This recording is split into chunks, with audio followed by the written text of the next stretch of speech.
السلام عليكم ورحمة الله وبركاته. ازيكم يا حبايبي؟ عاملين ايه؟ يا رب تكونوا بخير ان شاء الله. النهاردة هنعمل بتنجان مقلي واخليه قدام حضراتكم اهو. طبعا البتنجان اهي بتقلبيها على وشها على الناحيتين. بسم الله الرحمن الرحيم، اللهم صل على النبي. اهي طبعا اول ما تحطها في الزيت كده بتقلبيها على طول زي ما انتم شايفين كده حضراتكم اهو. بتكون جايه قلب البتنجان كله كده، اللهم صل على النبي. وبعد ما تقلبيه كله كده اهو بتسيبيه على نار هاديه، متعليش النار عشان ما يتشعوطش منك. طبعا بتسيبيه لغايه لما يعني يطيب، ويعني ما تطلع عشان ما يشيتش يعني ولا يتحرق، على النار يعني متوسطه كده. طبعا بكون محضره الثوم وشطه وليمون. طبعا هدق الثوم والليمون ده مع الثوم مع الشطه وكده دقهم مع بعض مع ملح، واتني بقى بامر الله قطع الليمون واعصر، وانا بعصر وبعد ما ادق وكده هوري لحضراتكم وانا بخلله. وهتاكلي حبه مخلل بسم الله ما شاء الله زي العسل، يفتح النفس والله، احسن من المخللات اللي هي بره. فان شاء الله تعملي حاجه بنظافه وبفكر جديد وحاجات حلوه. طبعا كل بيت في مصر بيعمله، وان شاء الله بامر الله. بعد ما اطلع البتنجان بعد ما يتحمر اقلبه مره كمان كده لغايه ما يطيب اهو.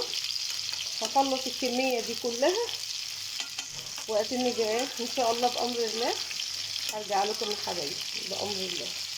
هخلص الكميه دي واطلع اللي هنا وارجع لكم.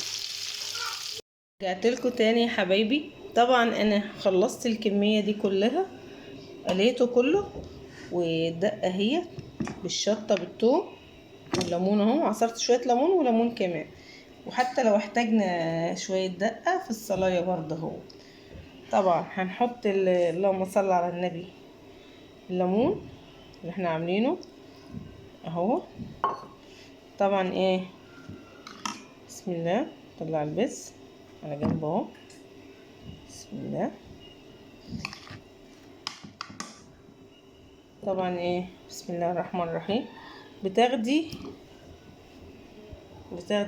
الليمون ده بتعصريه لو ما كفاش الليمون، بتحط الخلطة دي كلها.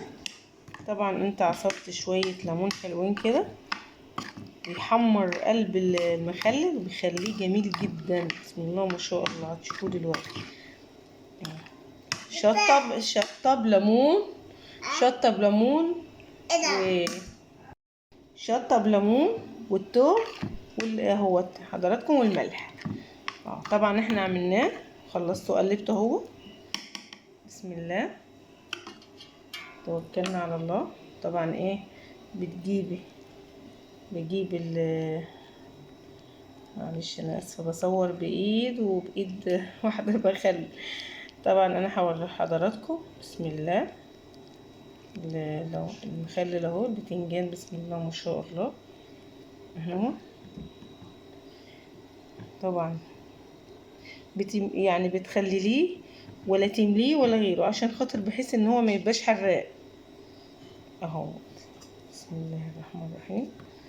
اهي نص الليمونه بتعصري عصره خفيف. طبعا لو في بذر بتطلعيه كده. بسم الله الرحمن الرحيم، اللهم صل على النبي. دي توم بذرة اهي طلعتها اهي. بسم الله اهي. بترصصيه بقى كده.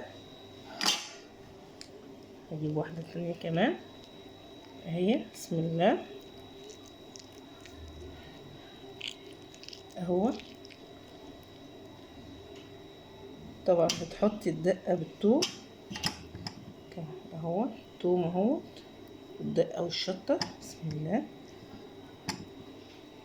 طبعا انت مش بتمليه جامد ملح ولا كان لا، بتخليه بالدقه اهو. تعصريه عصره صغيره ليمون. بسم الله. فاضل لحضراتكم اهو، يعني مش مليانه قوي يعني، بحيث ان هو يبقى متخلل حلو، مبقاش حادق ولا عادق. مفيش اطعم من كده. طبعا انا هعمل الكميه دي كلها ان شاء الله واوريه لحضراتكم. اهيت الليمون اهو، وطبعا اللي انا عملته اهو هفتحه لحضراتكم واوريه اهو. ان شاء الله اخلصه وهوريه لحضراتكم ان شاء الله.